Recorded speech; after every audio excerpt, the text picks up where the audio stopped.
So ఇవాళ quotation ఒకటి నా పర్సెప్షన్ నుంచి ఇంటర్ప్రిట్ చేద్దామని చేస్తున్నాను. సో అది వచ్చి బ్రూస్లీ కొటేషన్ అనమాట, water quote. So empty your mind, be formless and shapeless like water. If you put water into the cup, it becomes the cup. If you put water into the bottle, it becomes the bottle. If you put it in a teapot, it becomes the teapot. The water can flow or it can crash. Be like water, my friend, అంటాడు Bruce Lee. So అసలు ఆ కొటేషన్కి ఉన్న back అర్థం ఏంటనేది psychological వీటితో నేను చెప్పడానికి try చేస్తున్నాను. సో మోస్ట్లీ మైండ్ గురించి చెప్తూ బ్రూస్లీ కొటేషన్ చెప్పడం అనేది నాకు అర్థమైంది. I mean it is form of introspection. అంటే తన మైండ్లో ఏదైతే ఫామ్ అవుతుందో దాన్ని చెప్పడానికి ప్రయత్నించాడు. మెంటలైజేషన్ కిందకి వస్తుంది. సో ఇంట్రోస్పెక్ట్ చేసుకున్నప్పుడు తన మైండ్ని వాటర్తో పోల్చాడు. సో మైండ్కి షేప్ ఉండదు, మైండ్కి ఫామ్ ఉండదు. ఒక it is a mechanism that doesn't have any kind of shape or form. అది ఒక పనితి, దానికి ఎటువంటి రూపం ఉండదు అనమాట, ఆకారం ఉండదు, రూపం ఉండదు. వాటర్ లాగా. సో పోల్స్టన్లో వాటర్ని పోల్చాడు. వాటర్కి కూడా రూపం ఉండదు, ఆకారం ఉండదు. సో అదే వాటర్ని ఒక కప్లో పోస్తే కప్లో మారిపోతుంది, బాటిల్లోకి పోస్తే బాటిల్లోకి మారిపోతుంది, టీ పాట్లోకి పోస్తే టీ పాట్లోకి కూడా మారిపోతుంది. సో దీని మైండ్తో రిలేట్ చేశాడు కాబట్టి ఏమర్థం చేసుకుంటున్నాం, రకరకాల పరిస్థితులు ఎదురైనప్పుడు మనం ఆ పరిస్థితికి మారిపోవాలి అనే ఒక ఉద్దేశాన్ని చెప్పడం అనేది జరిగింది. టీపాట్ అనేది ఒక object, it has shape and form. So water అందులో పోసినప్పుడు అది టీపాట్ ఫామ్లోకి మారుతుంది, టీపాట్ షేప్లోకి మారుతుంది. మన సిచ్యువేషన్లో కూడా అంతే. ఏ సిచ్యువేషన్ ఎదురవుతుందో మైండ్ని దానికి తగ్గట్టుగా, సిచ్యువేషన్ తగ్గట్టుగా మనం మౌల్డ్ అవుతూ ఉంటాం.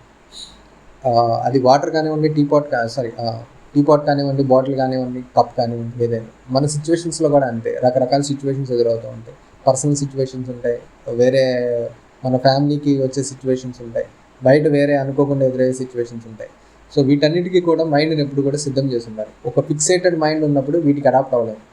సో వాటర్లో కనుక ఫామ్లెస్, షేప్లెస్ ఆబ్జెక్టు కనుక వాటర్కి లేకపోతే అది ఖచ్చితంగా వేటిలోనే ఇమడలేదు. సో మన మైండ్కి కూడా ఎటువంటి ఫిక్సేషన్ ఉన్నా అప్పుడు మనం జరిగే వాస్తవ ప్రపంచంలో ఇమడలేము.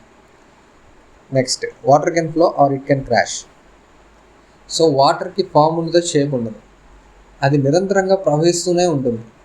నది ఎక్కడ ఆగదు, నది ప్రవహిస్తూనే ఉంటుంది. నదికి మధ్యలో ఏదైనా అడ్డు వస్తే దాని ప్రెషర్ పెరిగి ఆ అడ్డుని బద్దలు కొట్టుకుని ముందుకు వెళ్ళిపోతూ ఉంటుంది. సో సేమ్ దీని మైండ్ గురించి పెట్టామనుకోండి, మైండ్ అలా థాట్స్తో ఫ్లో అవుతూనే ఉంటుంది. ప్రతి మనిషిలోనూ అనుక్షణం థాట్స్ వస్తూనే ఉంటాయి, ఎక్కడా కూడా మనిషి థాట్ ఆగదు. సో మైండ్లో వచ్చే థాట్స్ ఫ్లో అవుతూనే ఉండాలి. ఆ ఫ్లో అవుతున్నప్పుడు ఏదైనా ఆగుతున్నట్టు అనిపిస్తే ఖచ్చితంగా అక్కడితో దాన్ని క్రాష్ చేసుకుని మనిషి థాట్ అనేది ముందుకు వెళ్ళిపోవాలి, ఎక్కడా కూడా ఆగిపోకూడదనే ఒక ఉద్దేశాన్ని చెప్తున్నట్టు నాకు అర్థమైంది. సో ఈ విధంగా బీ లైక్ వాటర్ అంటే వాటర్లో ఉండాలి. దానికి షేప్ ఉండదు, ఆబ్జెక్ట్ ఉండదు, ఎలా కావాలంటే అలా ఇమిడిపోతుంది, ఏ ఆబ్జెక్ట్లోకైనా ఇమిడిపోతుంది. అది నిరంతరం ప్రవహిస్తూనే ఉంటుంది, ఎక్కడ ఆగదు. అడ్డొచ్చిన ప్రతి దాన్ని వదలదు, దాన్ని క్రాష్ చేసుకుని మరీ ముందుకు వెళ్ళిపోతుంది.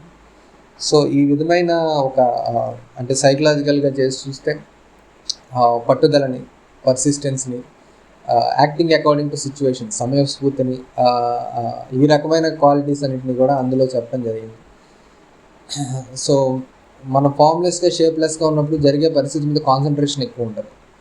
సో ఆ విధంగా కాన్సన్ట్రేషన్ ఇంప్రూవ్ చేస్తూ అంటే పరిస్థితిని రీడ్ చేయగలగాలి. మనం రీడ్ చేయగలగాలి అంటే కాన్సన్ట్రేషన్ ఉండాలి. ఎప్పుడైతే మనం ఫిక్సేటెడ్గా ఉంటామో, మనం కాన్సన్ట్రేటెడ్గా ఉన్నాం. ఆ కప్లోకి వాటర్ మౌల్డ్ అవ్వాలి అంటే it has lot of concentration, focus అనమాట. దానికంటూ ఎటువంటి ఆలోచన లేనప్పుడే అది అంటే మైండ్కి ఎటువంటి ఫిక్సేషన్ లేనప్పుడే అది పరిస్థితికి మౌల్డ్ అవ్వాలి, లేదంటే అవ్వలేదు. సో ఆ విధంగా ఇదొక మెంటలైజేషన్ ప్రాసెస్ కింద, అంటే మెంటలైజేషన్ ఉద్దేశించి చెప్తున్నట్టు, కాన్సన్ట్రేషన్ గురించి చాలా సటిల్ వేలో చెప్తున్నట్టు మనం అర్థం చేసుకోవచ్చు అనమాట. బట్ మైండ్ అనేది ఏ రకంగా ప్రాసెస్ అవుతుంది ఏంటనే దాని మీద కూడా, అంటే ఏ విధంగా ఉంటే లైఫ్లో అల్టిమేట్గా మనం సాధించవచ్చు అనే ఒక చిన్న సటిల్ వేలో బ్రూస్లీ చెప్పడం అనేది ఇదన్నమాట. So be like water.